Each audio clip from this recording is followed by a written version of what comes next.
At least kung babasahin mo yung story ng talker nila, sakalay mo, Lord, at that moment, hindi na siya dumaan, sabi ko na yung mga pastor, hindi na siya dumaan ng discipleship.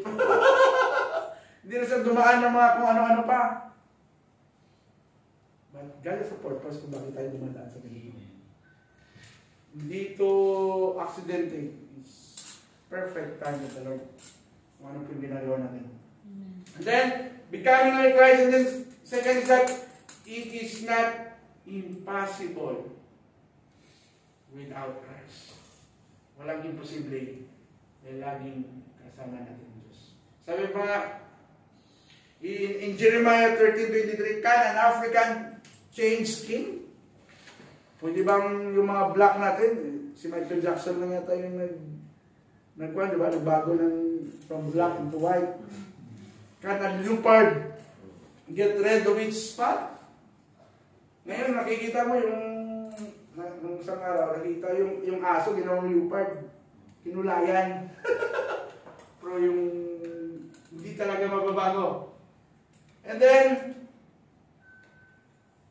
so what are the odds of you doing good who are so long practicing evil? So, tayo parang hindi natin kaya. Pero sa Panginoon, hallelujah, kaya niya tayo. Amen. Amen? So, before, talagang grabe yung, hindi natin malaman.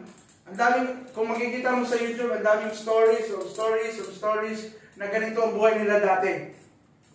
Dati, yung isang, I don't know if he's a Korean, maraming tattoo na laging dumadaan sa wall ko, dumadaan din sa wall nyo. Na grabe yung, from a gangster life, now he's a pastor. Sabi niya, hindi, yung nanay at tatay niya, tinakuyin siya. For now, sabi niya, katulad si Karen, tinanggap na siya ng nanay at tatay niya.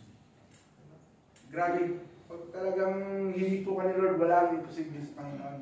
So, before, we think that you did not see the need to change. Parang wala. Kasi, natural na sa atin. We are born sinful nature. Hallelujah. But, kung hindi natin nakita, nakala natin hindi na tayo, lalo na yung expression natin, wala na magbabago yan. Wala na. Kung baga, talamak na. Pero my friend, kahit sino ka pa, kahit you are the worst sinner in this world. Kaya nga doon sa amin yung kwento lang po ito nung nalaman nila, pastor taga-kapis, aswang ka pala, pastor. Diba, yun ang mentalidad natin pag taga-kapis, aswang. Ay mga marites doon, mga kumari ko sa Bicol. Sabi ko, di ba, kahit aswang, pwede pang baguhin nila. I have a lot of, ngayon sa TV, sa YouTube, one of the, my confession sir, kasi sa US, yung may satanist talaga na group. Grabe yung, hindi ko nga tinapos, kasi sabi ko, grabe yung